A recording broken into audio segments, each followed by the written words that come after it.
And now Kutztown University Athletics and KUR present to you this week's edition of the Golden Bear Beat. This weekly radio program brings to you an in-depth look at the week in sports around campus, including game highlights, player and coach interviews, and an analysis of recent sporting events.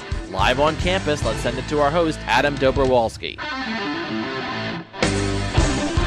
Good afternoon and welcome to the November 14th edition of the Golden Bear Beat. I'm your host, Adam Dobrowolski, and we have a big episode here today. We'll talk about the Golden Bear football team's first winning streak of the season.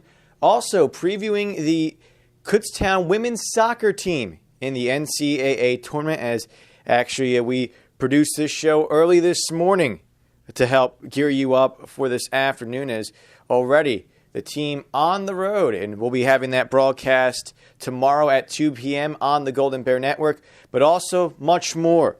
We recap the 2013 field hockey season, preview the 2013-14 men's basketball season, talk about the 2013 Hall of Fame class, and more on this edition of the Golden Bear Beat. But let's start off where we always do, and that's with Kutztown football, as they now enter Week 10 of the season against Lock Haven this past Saturday, and then, of course, previewing what's to come this upcoming Saturday for the regular season finale against Edinboro.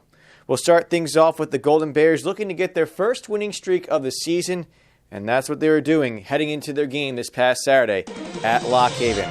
We'll start things off with the Bald Eagles coming into the game a 3-6 record overall, having themselves also a pair of wins in the PSAC East. Kutztown 2-7 overall, also a pair of wins in the PSAC East. Golden Bears getting off to the right foot, just a third play from scrimmage. Lock Haven having a 3rd and 10, and the Golden Bears making the big play on defense. Walton rolling, now rolling to the near side. He's looking, being pressured. He'll continue to scramble, and he is sacked. The ball comes loose back at the 16, and it's Kutztown's ball. The sack from Michael Gallagher, the fumble recovery by Zach Greenwald, and Kutztown has the ball in the red zone for Lock Haven at the 17-yard line. And the Golden Bears will be able to finish things off in a 3rd and goal incomplete pass after a roughing the passer by Lock Haven. Kutztown had the ball at the Lock Haven 5-yard line. 2 plays later, Josh Luckenball finding Mache Mazer. 2nd and goal at the 4. Motion to the near side. Luckenball rolls to the far side. He throws, and it's caught for a touchdown. Looks to be the tight end. That was Mazer, I believe.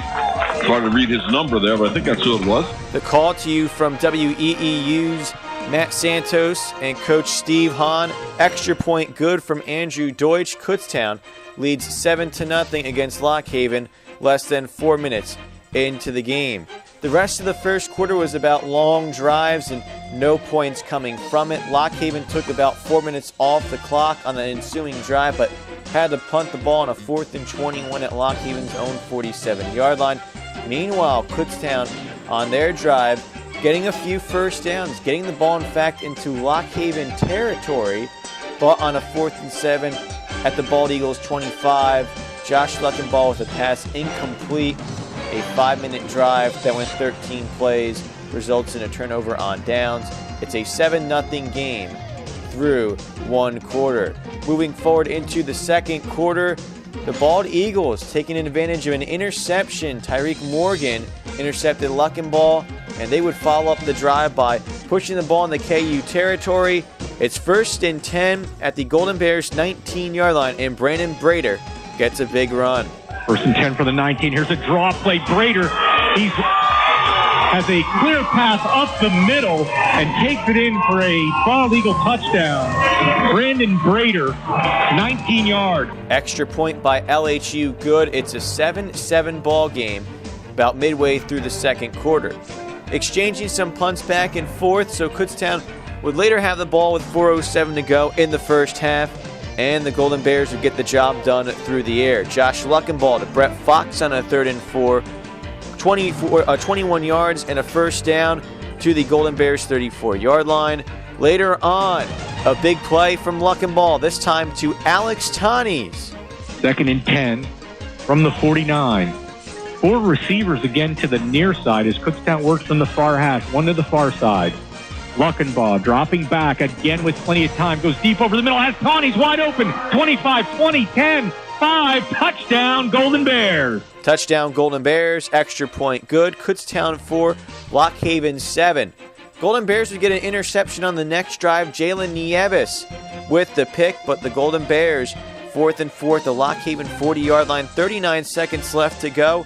Tough decision here for head coach Drew Fulmer. Does he go for it? Does he try and punt Lock Haven deep in their territory and keep it a 14-7 game at the half? Well, the aggressive call by Fulmer, the pass incomplete, turnover on downs. And on the first play of the next drive, Caleb Walton finding James Wilburn, 44 yards in the first down to the Kutztown 16-yard line. But the Golden Bears would hold. Lock Haven getting aggressive themselves. 1st and goal at the 2, 7 seconds left to go. Lock Haven going for the touchdown, and the Golden Bears would hold Brader to just a 1-yard carry. So the clock runs out, and at the end of the first half, Kutztown 14, Lock Haven 7. Into the second half, on the first Kutztown drive, it's a 3-and-out, but the Golden Bears get a break on special teams. Joyce just gets it away. He gets a high punt away. Wilburn calls for a fair catch, and he muffs it. Scramble for the ball back at the 10-yard line, and it's Kutztown's ball. Big break again for the Golden Bears. James Waugh gets the fumble recovery. It's to the Bald Eagles 10-yard line, and although the Golden Bears again 3-and-out, they would get a field goal from 32 yards from Andrew Deutsch. The score now, Kutztown 17, Lock Haven 7. Kutztown would get its second interception of the game, this time from Cody Waltemeyer. That would be the 3rd turnover of the game in terms of the defense. Add in the special teams turnover, the 4th turnover first by the Golden Bears. Kutztown would finish off on the next drive. Luckenbaugh to Anthony Kelly. The Golden Bears looking to capitalize on another turnover here. Reed in motion. Luckenbaugh back.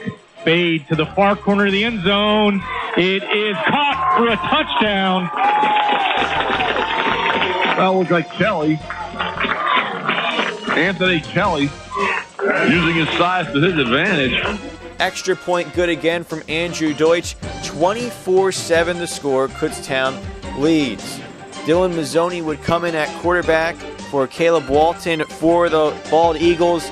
Touchdown from Mazzoni to Frankie Probst would make it a 24-14 game into the 4th quarter. And in the 4th quarter, Lock Haven would get it within 7 after a field goal from 45 yards. But Kutztown gained the ball with 11:23 left to go. They would close the game out on offense, and thanks to some big 4th down conversions. First, on a 4th and 4 at the Lock Haven 25, Josh Luckenbaugh finding Brett Fox. Stacked to the near side, 1 receiver split to the far side. 4th down and 4 from the 25 of Lock Haven. Luckenbaugh back. Luckenbaugh with time. He throws complete. Brett Fox, 20, 15, 10, 5. Brett Fox, Golden Bear touchdown. Extra point good. Kutztown 31, Lock Haven 17. After Kutztown forces a 3-and-out on their next drive, it's a 4th and 2 at the Lock Haven 27-yard line. This time, Daryl Scott. Receiver split. Handoff. It's Scott. Big hole. 1st down. 20, 15, 10, 5. Touchdown, Golden Bears. Daryl Scott. That 27-yard touchdown plus the extra point makes it Kutztown 38, Lock Haven 17, and the Golden Bears would go on to win by that final score, 38-17. Kutztown now 3-7 on the season. They finish off their play in PSAC East 3-4. Lock Haven, meanwhile, 3-7 overall, 2-5 in divisional play. The Golden Bears had their best game overall, arguably. Over 500 yards of offense, 188 yards rushing, 317 passing. That leads to 505 total. And the Golden Bears had a great game from Mr. Josh Luckenbaugh, the passer for the Golden Bears. 27 of 44, 317 yards, 4 touchdowns, an interception. Rushing-wise, Curtis Wortham, 16 carries, 96 yards, averaging 6 per carry. Darryl Scott added in 11 rushes for 81 yards and a touchdown. Defensively, Zach Greenwald had himself yet another sack, also had a fumble recovery. Michael Gallagher with yet another sack. He had 6 tackles total, 2 for a loss, 5 of them solo, and of course that sack and forced fumble. Golden Bears now with their first winning streak of the season. Earlier this week, with this being a pre-recorded show, I sat down with head coach Drew Fulmer and got his thoughts on the Golden Bears' third win of the season.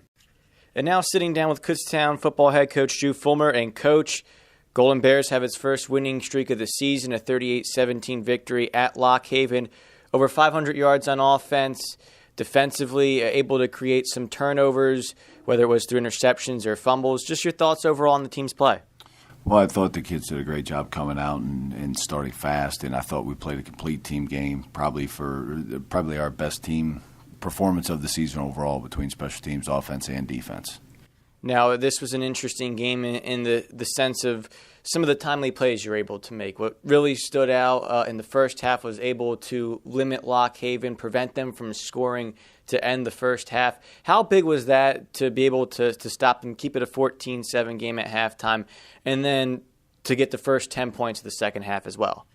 Well, I thought it was great to stop them because honestly, I made probably a poor decision to go for it on fourth down, and they were able to get the ball with good field position and then get a big completion. But I thought our defense did a great job of stepping up and getting a stop there at the end of the half, and then we were able to come out and force a turnover on special teams to begin the second half, and we turned it into a field goal, and then we were able to get the next touchdown. I think that a lot of those things together kind of propelled our momentum moving forward. Now, as I mentioned, the 500 yards of total offense, Josh Luckenball threw 4 touchdown passes, and his numbers really good overall when you look at it. 27 of 44, 317 yards, those 4 touchdowns and an interception. Was his success more due to exploiting some of the things Lock Haven was giving, or more of him just having more comfort now in the offense? Well, I think it'd be a combination of both. I think he's getting better each week, and he's seeing things better every week and really every play. And then there were some things that we were able to do, I think, and create some mismatches with what they were doing. So I think it's a combination of both, but he's been playing better, and we hope that continues for at least one more week here. Another week, another sack by Zach Greenwald, another sack by Michael Gallagher. They were able to get 3 sacks. On the flip side, Lock Haven was only able to sack Josh Luckenball once. Let's talk about the offensive line because, it's been something where other teams have really been focusing on trying to get to the quarterback, and obviously your offensive line did a good job preventing that. Well, there's no question, and that group up front has gotten better every single week, and they've done a better job of helping us run the football and then ultimately protecting the quarterback. And a lot of that, too, it's a credit to the receivers as well, being able to get open so we could get the ball out of the quarterback's hands. And Josh did a good job a couple of times of avoiding some pressure and getting the football out, too. So it's been a collective effort, but there's no question that those guys up front have done a better job every week. We'll get back to the defense, as I mentioned, with the 3 sacks. But, this has been a case where the defense is getting healthier throughout the second half of the season and starting to play better. Really, at this point, what do you think they can put together for the final performance, obviously, this upcoming Saturday against Edinboro? Well, we expect nothing less than their best. Our kids are excited to be back at home. It's always great to play at home, but then it's also the last time that we're going to be together as a group. So our kids are excited for the challenge and looking forward to it, and they're ready for one more day together. And I'm sure we're going to get a great effort out of everybody. Now, what do you expect from Edinboro? They've had an offense that's had up and down success. It's kind of interesting because their margin of victory was greater at IUP than home against Clarion. They won against the Crimson Hawks 36-30, won this past week against Clarion 9-7. So they've had up and down weeks. They can do a lot of good things, and sometimes they can struggle. So what are some of the things you expect overall? Well, as with, again, I say this every week, I think, but with every team in this league, they're going to be well coached, number one. I know that much. They're a good football team. I think they've been a little bit up and down. They had some injuries early in the year. They lost their quarterback quarterback, so that I'm sure has affected their overall performance. But the quarterback that they've been playing with is getting better every week, and he does some good things. And their overall team-wise, they're big and they're athletic. So it's going to be a big challenge, but I think we have a way that we can attack some of the things they do, and I'm sure they feel the same about us. But again, I feel good about where we're at, and I think our kids feel good about where we're at, and we're excited to go see them play Saturday. And again, Adam Dobrovolsky here with head football coach Drew Fulmer talking about this upcoming Saturday's game against Edinboro. Obviously another big factor with it being senior day. A lot of these guys who will be playing their last collegiate football game obviously want to come out with a victory.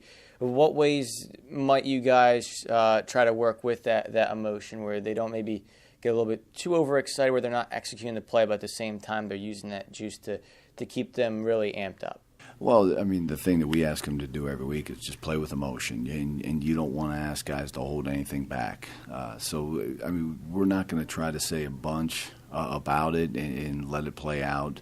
Again, you talk about it and just explain to everybody and make sure that they realize, hey, this is the last opportunity together. And hopefully it's one of those things where the emotions don't get the best of our guys, and I don't expect it to. I'm sure at some point, it's going to set in, but hopefully that's well after the game ends and we come out with a victory.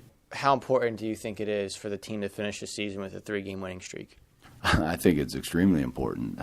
But ultimately, the thing that we ask of our players every single week is to give us their best effort. And if we get their best effort, whether we win or lose, we'll take it. We'll live with it. But it would be great to obviously finish the season on a high note, and then ultimately for this senior class, if we can win Saturday, they'll graduate here as the best 4-year stretch in Kutztown history. They've already tied that record, so if we can win one more game, that'll send them out with the best 4-year record in the history. So it's something that we've been talking about and trying to use to help us get motivated for Saturday.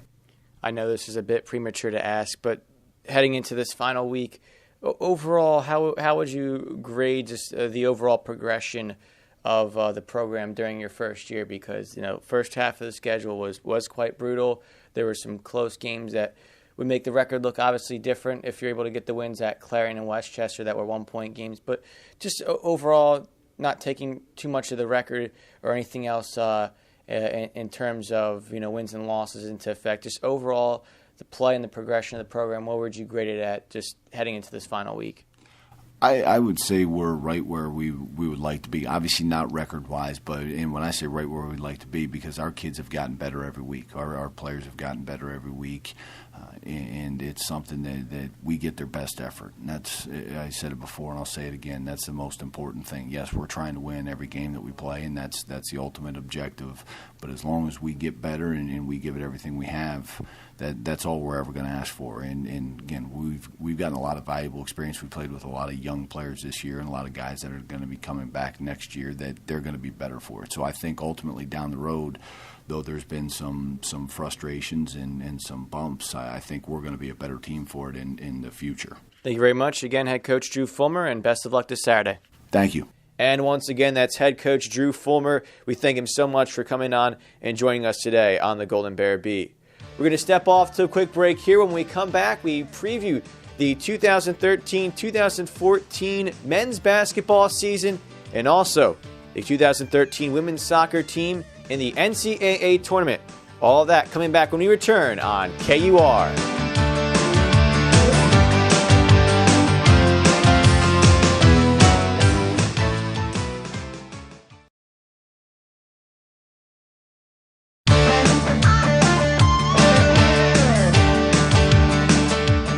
Welcome back here on the Golden Bear Beat. Adam Dobrovolsky here, and while currently we have ourselves the final regular season week coming up for not just football, but Kutztown volleyball, which we'll preview that final weekend in our final segment of the show. But we have ourselves some excitement of new things beginning. Postseason for Kutztown women's soccer and the beginning of the regular season for Kutztown men's basketball. We'll start things off here with Kutztown women's soccer as, well, things were quite tense for the Golden Bears over the last week and a half. Golden Bears went 11-5 in PSAC play, earned a third seed in the conference tournament, and were ranked 4th in regional rankings heading into their PSAC quarterfinals game against Westchester.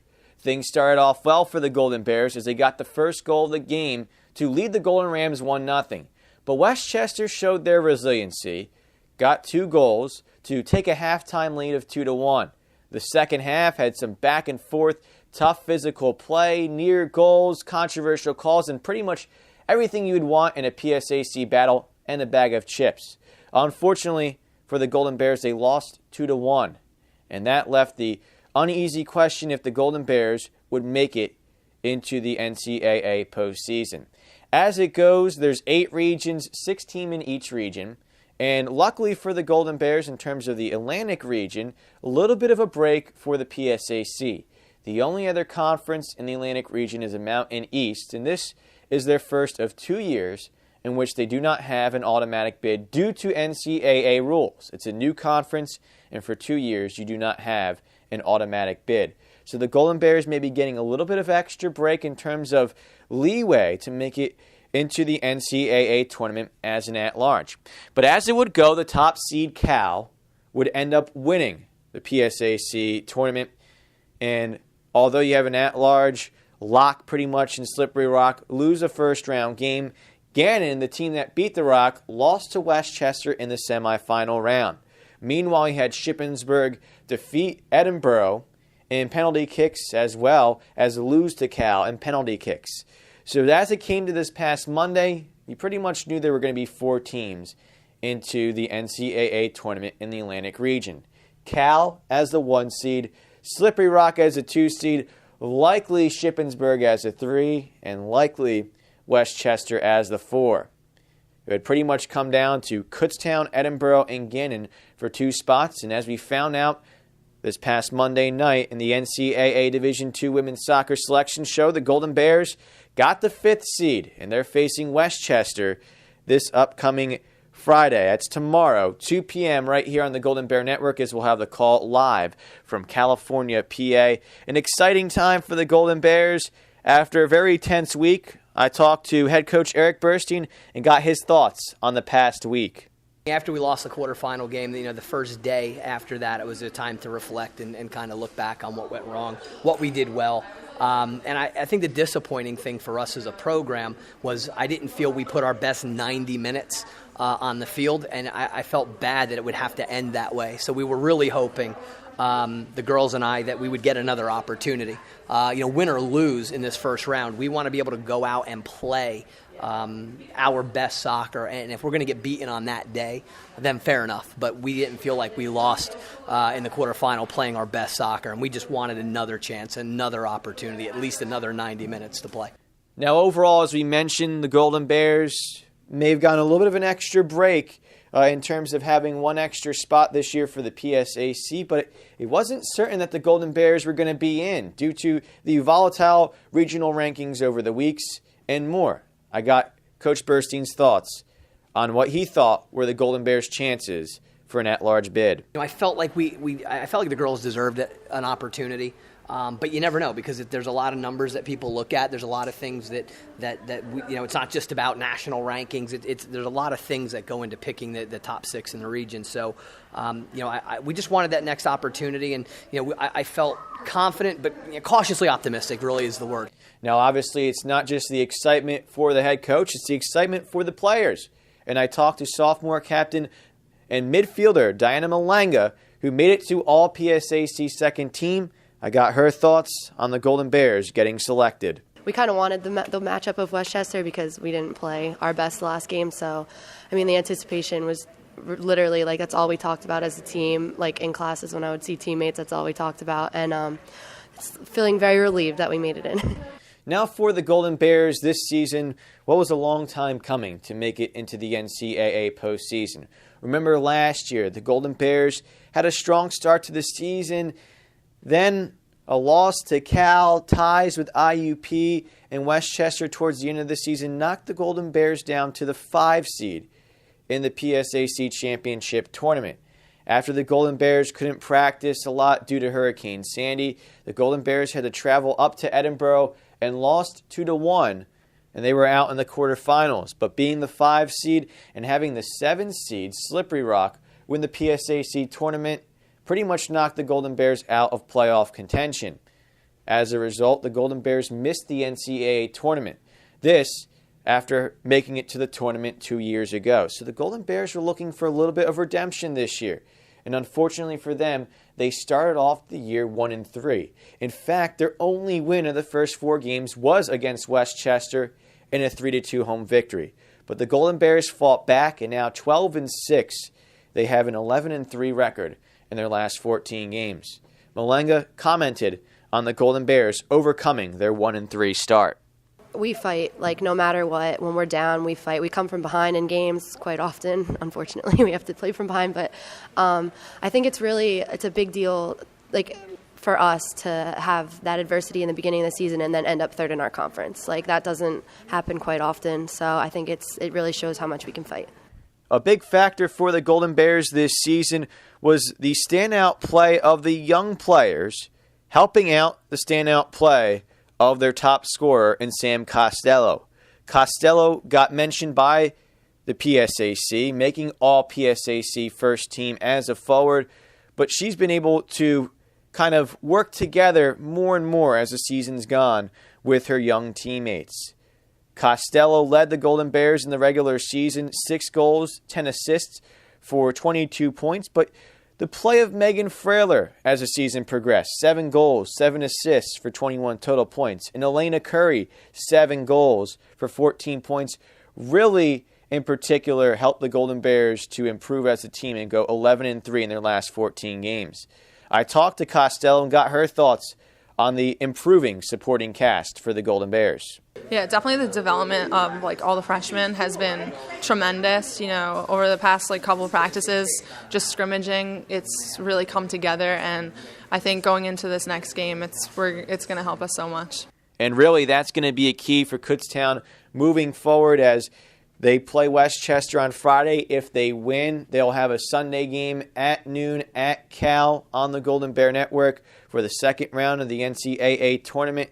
You're going to have to lead things as the Golden Bears normally do with Costello, trying to go over the top, allow her size and speed to take advantage of the defenses, and then kind of work it to the other players, whether it is Frailer, whether it is Curry, or other players like Taylor Higgins. Going to be a big thing for the Golden Bears to really work that offense, but it all starts with Costello. Meanwhile, defensively for the Golden Bears, they've got a lot of help from young players as well, and that includes all PSAC honorable mention Katie Miller. I got the freshman's thoughts overall on her freshman season and making it to all PSAC. It's been amazing. It's been a really great year, especially as a freshman. I love Kutztown. I love playing for Coach, and I love my teammates. It was a big honor to get the second honorable mention for the second team. Miller's come up big as well in terms of finishing things off on offense off of corners for the Golden Bears. Megan Frailer's done a great job sending corners, a big reason why she's second on the team with 7 assists. But Miller had herself a pair of goals off of corners. And Miller talked about the team's improvement in corner play, especially in the second half of the season. Well, especially I know a lot of the upperclassmen said that this year has really been the year where we've won things out of the air, been really well, done really well on set pieces and corners and everything. And I guess just our attitude is just awesome. So now it comes all together for the Golden Bears. Trying to get a rematch against West Chester. And pretty much all the players I've talked to so far this week are very excited for this rematch with the Golden Rams, especially how things turned out last Tuesday in the loss at home to West Chester. But it's not just about the Golden Rams. You can't just try and get this one victory and leave it at that. The Golden Bears, if they win, will have just one day off before they play Cal, a team that is top 10 in the country and has not lost a game outright since its first 3 games of the season when the Vulcans started 0-2-1. They're undefeated since then, and they've had pretty much one tie, which was still a penalty kick victory against Shippensburg. I talked to Coach Burstein and got his thoughts on the overall weekend plans. We have to look at some things tactically and sort out some things that I didn't feel we did a very good job on the last few days we've been training. But we definitely have an idea. We definitely have a plan of action of how we want to go after Westchester. And hopefully we got a chance to play Cal. I'd love to play them again as well. It was a good game the last time. But I think we're prepared with a game plan, and now we just have to put it into implement it in training and see where it takes us.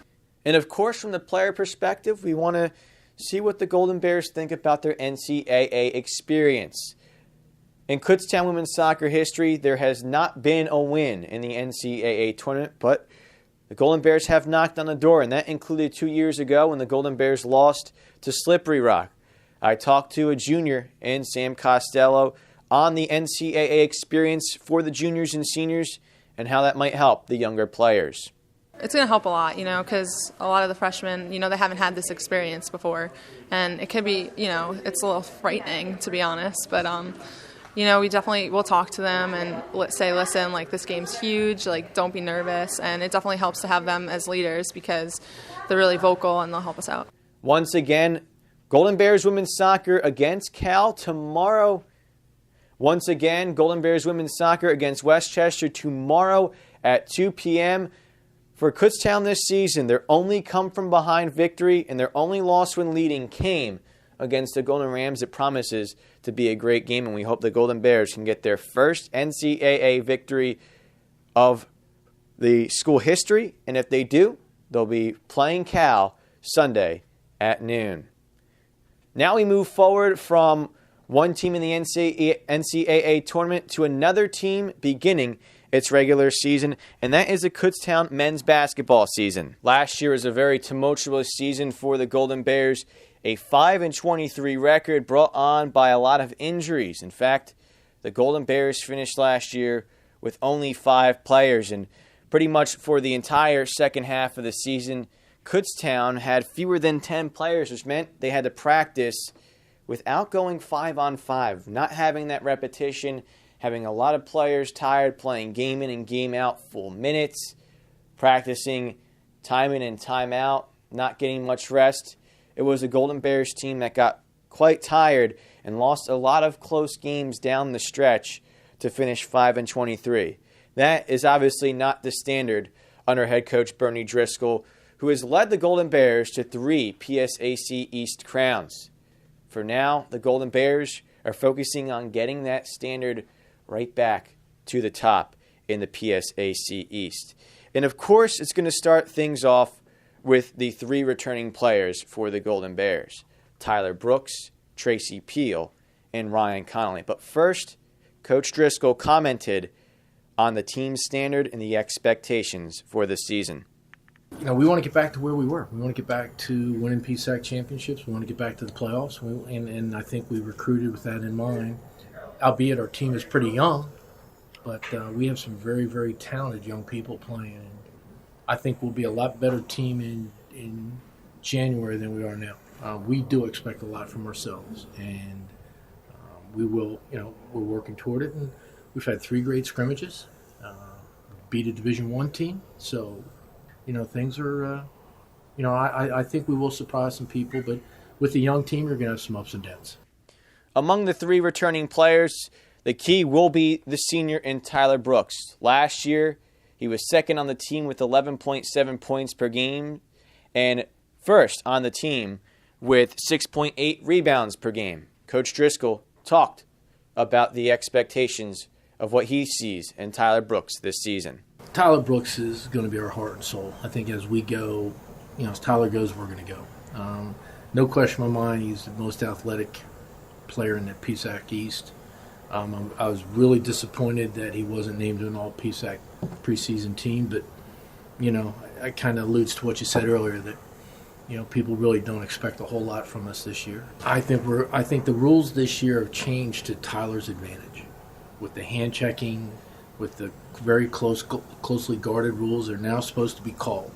So I think it's going to truly lead to Tyler shooting and getting to the basket a lot easier than he has in the past, and getting to the foul line more. So I'm expecting great things from him.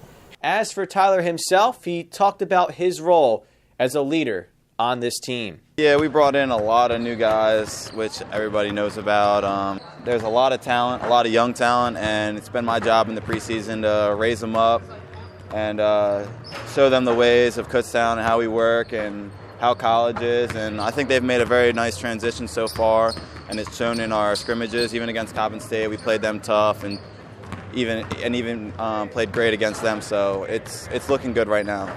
And obviously, as Coach Driscoll mentioned earlier before, with the hand-checking rules changing at the NCAA level, there's a chance for Tyler Brooks to change his game a bit. And Brooks talked about the adjustments he's going to make. Oh, yeah, penetration is key. I want to get to the free throw line around 8 times a game. It's going to definitely change the slashing, and I'm definitely looking forward to it, and it's definitely going to help our team out with the way we play.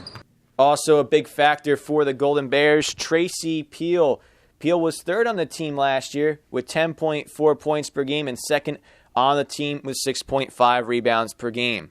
But there's a lot of changes for the now sophomore in Peel. Coach Driscoll talked about it. You take a look at Tracy now, you'll see a lot on his body. Tracy's dropped a lot of weight, has really redesigned his body and is much quicker. He's been a real good player for us. And, he had some growing pains last year and kind of playing out of position a little bit. But I think with, having enough players to have 5-on-5 games now in practice, that, it's to his advantage. Obviously, Peel is now going to be stronger and more fleet of foot. Peel talked about his improvement from last year to this year. Well, at first year, I actually went back, looked at the things I needed to improve on. I'm just really excited to come out and show the new skills that I've attained over the offseason. A lot of ball handling, shooting, trying to make my moves away from the basket and also, some moves into the paint as well. Also for Peel, he finds himself having a lot more expectations. As one of the 3 returners, a big focal point of the offense is going to go through him, and he talked about what he expects for his sophomore campaign. I want to try to go for a double-double every game. Just finishing around the basket. I got to start knocking down free throws, and then just, being this my sophomore year, so I got to do a great job of leading these guys. Meanwhile, your third returner, Ryan Connolly, was 4th on the team last season with 8.8 points per game and 3rd on the team with 5.8 rebounds per game. Connolly also brings an outside presence in terms of the three-point shooting. He was 34.4% from the three-point line last season. But Connolly has a little bit of improvement to do due to off-season shoulder surgery. Coach Driscoll talked about that. He had shoulder surgery. He had a bad shoulder all year. And thank God he played, because I would have put us at 4 players. But he's been shooting the ball extremely well. He's always rebounded the ball. We're expecting a little bit more of that, maybe a little bit more penetration off the dribble from him, but I expect a good year from him. As for Connolly, he talked about the biggest challenges of his rehab after having the shoulder surgery. Probably the hardest part was being able to play basketball, not being able to shoot, and just wanting to play, but you can't, because that's what the best is. It's the best for your shoulder not to push it too far. Getting back into it, there's been some tweaks here and there, but I'm feeling pretty good. I feel a lot better. I'll be more in shape. I know what the type of play is like. It's a lot faster than high school. Last year I was getting used to it. This year I should be ready to go. And of course, like Peel, Connolly is a sophomore, and that means the expectations of taking a new facet of his game is supposed to be there. And Connolly does indeed have expectations to improve his game. He talked about his sights of improvement. Probably working off the dribble. I've been working on my drive into the basket, not being one-dimensional, just shooting. So probably dribbling, get into the basket, working through the offense. But now that we've talked about the 3 returning players, we also have to talk about the newcomers. 13 newcomers, and all but 2 of them are freshmen. Now, this does include a redshirt freshman in Elijah Jackson, who does have experience with the team. He should have the most seamless transition as a freshman. But you're going to have some other key players come in as well. And just do the math. 3 returning players, that means at least 2 new players are going to be starters. This includes your freshman point guard in Austin Beidelman, a pass-first guy who quotes to say that Chris Paul is his favorite player. You know exactly what type of guy he's going to be, but really the question is what is going to be his adjustment level. I talked to Coach Driscoll and what he's seen in Beitelman and the other standout freshmen for this 2013-2014 season. Austin's a freshman, but he plays like a junior or senior. He sees the floor great, has a great motor, plays hard, passes the ball first, shoots second, everything that you want in a point guard. Elijah was a redshirt freshman last year, so even though it's going to be his first year of action, he's been with us for a year, and he's a very, very athletic 6'4" guard. The guy you have to watch, and you're going to have one of the highlight reel tapes this year, is Josh Johnson. He can flat out jump, and some of the dunks that he's been doing this year in the first couple of scrimmages remind me a lot of Bilal Salam. The Dietrich twins are playing well. Antonio DePina is a freshman guard. Leroy Hogard's a freshman guard. So a lot of young puppies out there. Obviously, there's a lot of names to consider for this Golden Bears team in terms of those freshmen. Austin Beitelman, as we mentioned, in terms of the point guard, and Elijah Jackson, we already mentioned, but Leroy Hogard, Martin Dietrich, Josh Johnson, Antonio DePina, Jason Dietrich, just to name a few of the players that Coach Driscoll mentioned, all are going to play a big part for this Golden Bears team. Tracy Peel has seen so far the freshman impact, and a lot of that has come with energy in practice. Oh, I love it. It's great. They come in, you don't get any slack. They're not coming in looking lazy or anything. They're coming in and working extremely hard, and I'm very excited to see them come out and play with us too. Now, the other big factor for these young guys is they add the depth in practice. The Golden Bears are trying some new things in practice and can be more well-versed in their practices, having a deeper roster. Tyler Brooks talked about that facet. It helps our team get better every week. We're not taking steps back. Our legs aren't out of it. We have our legs underneath us, and we can do drills that we couldn't do before, and we can compete every single day instead of having to practice, this day, have another day off because our legs are tired from putting in so much time. And one final factor with the young team is going to be the adjustments, obviously. A lot of Golden Bears are going to have to get used to the game speed. And as Coach Driscoll mentioned, unfortunately, the early part of the schedule doesn't exactly help the Golden Bears to ease into the process. Well, this year's a little different with our conference games being before Christmas. In the past we've been able to play 5 or 6 non-conference games and see how people can do and give them a chance to adapt to college basketball. This year we don't have that luxury. So, after the first 2 games, we kind of got to make a decision what we're going to do with East Stroudsburg, and I'm really not a fan of it. I wish I could have had 3 or 4 more games before that East Stroudsburg game, but the schedule is what the schedule is, so we got to play it. Moving forward for the Golden Bears, they're going to have to contend in a very tough PSAC East with teams like East Stroudsburg and Westchester having top-tier PSAC teams, but then also the depth of this division, Cheney, Millersville, Mansfield, all planning to play a big factor in the PSAC this season. The Golden Bears have their first game tomorrow night in Wilmington, Delaware at Goldie Beacom College at 7 p.m. And our first broadcast on the Golden Bear Network will be Wednesday at 7:30 p.m. against Wilmington. We're going to step off to break here on the Golden Bear Beat, but when we come back, we'll take a look at the 2013 field hockey season in review and also take a look at the 2013 Hall of Fame class. Stay tuned on KUR.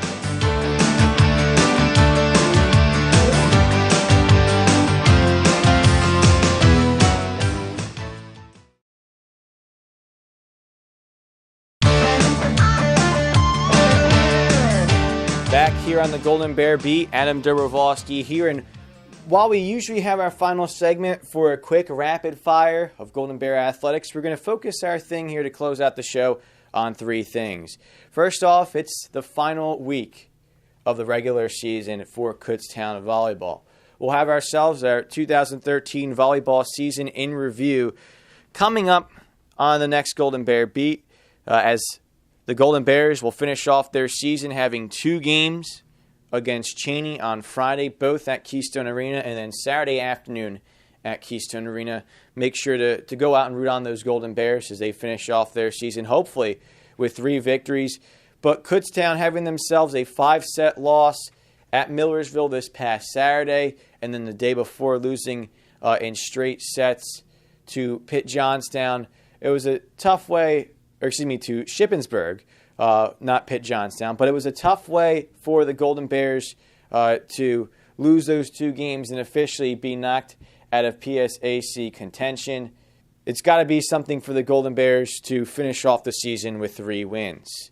Unfortunately, when the Kutztown field hockey team ended its regular season 2 weeks ago, they weren't able to finish on a winning note. In fact, with a loss against East Stroudsburg in the final minute of the regular season, the Golden Bears were officially knocked out of PSAC playoff contention. But overall, it was a strong season for the Golden Bears considering the youth that they had. A 7-10 season overall under first-year head coach Marcy Schuing, and the Golden Bears have a lot of promise for the 2014 season and beyond. So the question here is really, where do we go from here for this 2013 field hockey team?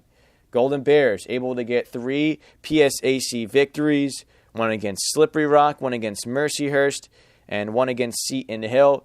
In terms of the 4+ PSAC games that didn't officially count to the conference, Kutztown got another victory against Slippery Rock. The Golden Bears really showing signs of what they can do, though, competing in some of those losses.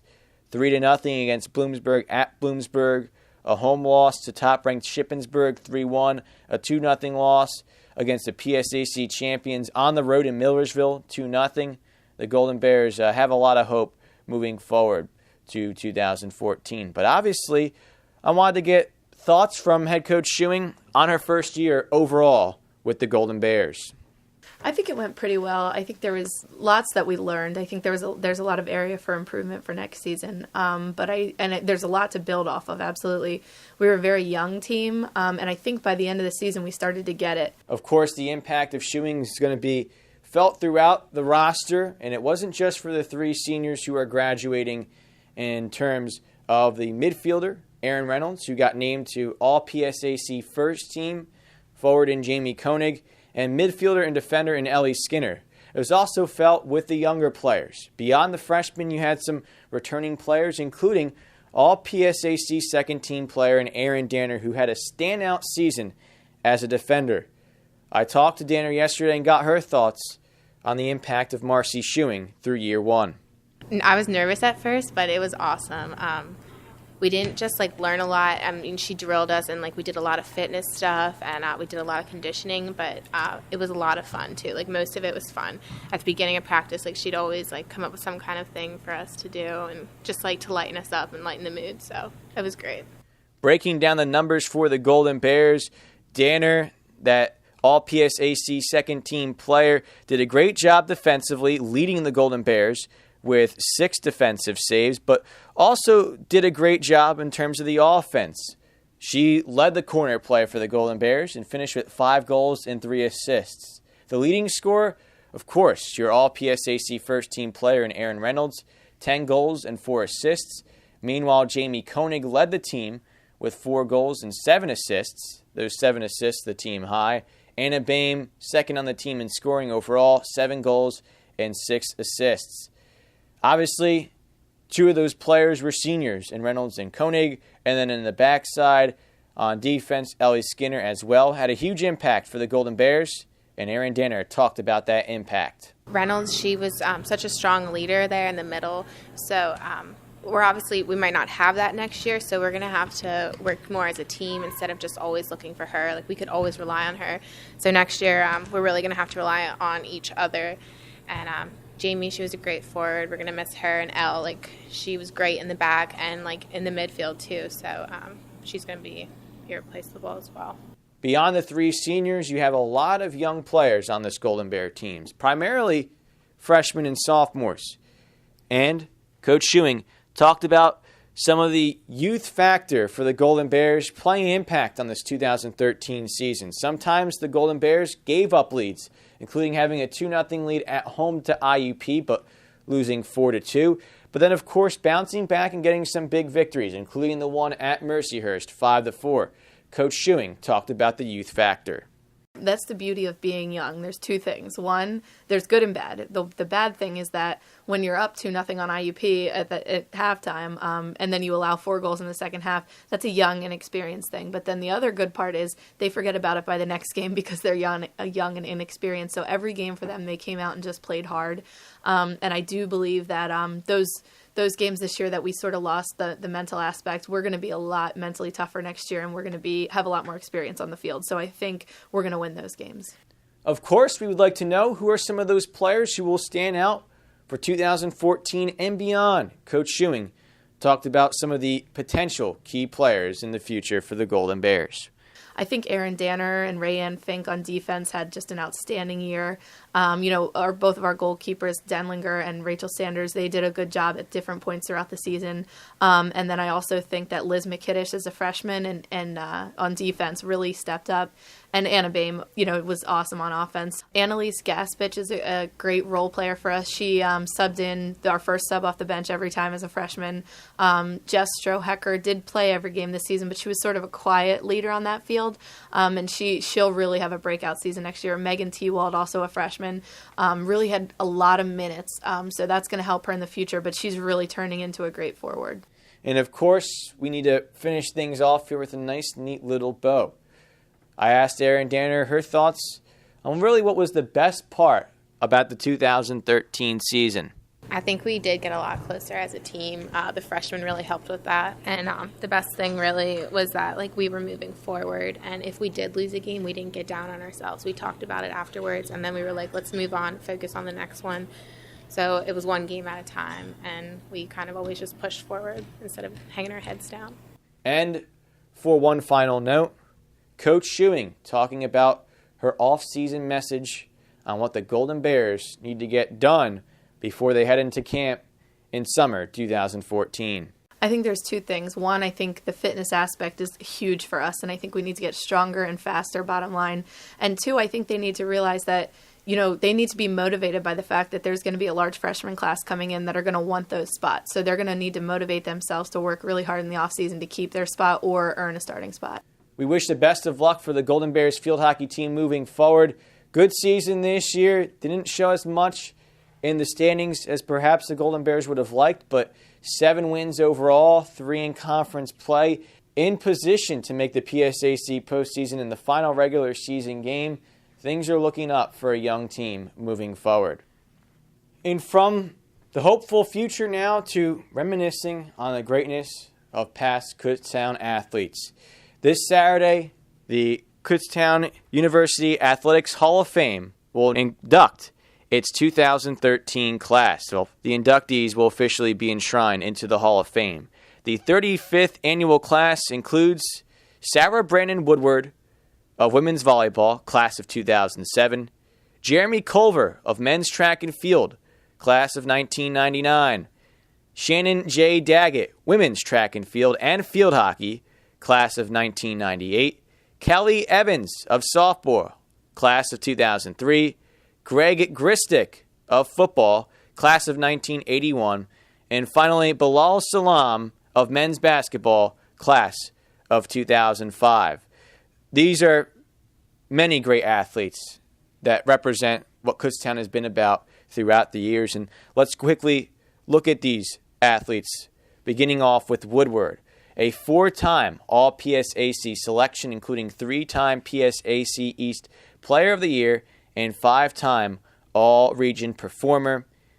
The Golden Bears were 85-41 in her 4 years, and they advanced to the PSAC Final Four and won the PSAC East Division regular season title 3 times. And in the classroom, Brandon held a 3.7 GPA. As for Culver, he was a 2-time Most Valuable Male Track and Field Athlete at the ECAC Indoor Championships, and this led to 2 Kutztown Championships, that in 1997 and 98. He was a triple winner at both the 97 and 98 meets, winning the 200, 400, and 4x400 meter races, the 4x400 a relay, obviously, and he currently ranks in 5 of KU Indoor all-time top 10 lists. As for Daggett, a 2-sport student athlete, she's a 2-time All-America forward in field hockey, second on the team in her senior season behind KU Hall of Famer Jennifer Wolfgang Rush, and she had 41 points in that season. On the track, she ranks in 2 of Kutztown's indoor all-time top 10 lists. As for Evans, she was an All-American and 5-time All-PSAC softball student athlete, and she earned All-PSAC honors at 2 positions in her freshman year back in 2000. As for Gristic, he led the Golden Bears to its first ever appearance in the PSAC championship game, that in 1980, and the first ever PSAC East title. In his rookie year with Kutztown, he was named the ECAC Rookie of the Year, and he was a 2-time first-team all-conference selection, holding an impressive 55 completion percentage back in 1980. And although the completion percentages have improved in the years in football, pro and college level back then, that was really one of the best performances in Division II.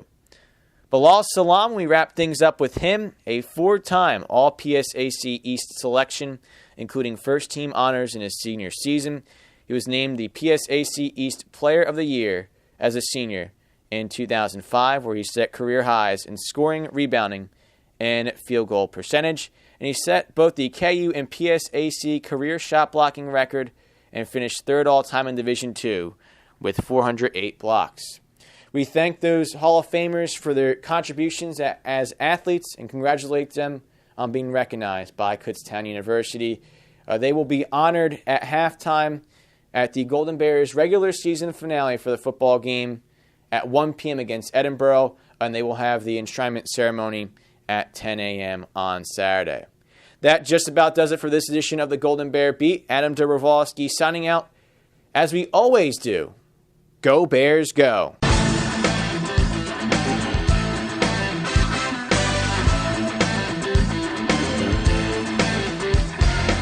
Thank you for listening to this week's edition of the Golden Bear Beat. Make sure to stay updated on everything involving Kutztown University athletics at KUBears.com and tune in for weekly broadcasts every Thursday at noon on KUR.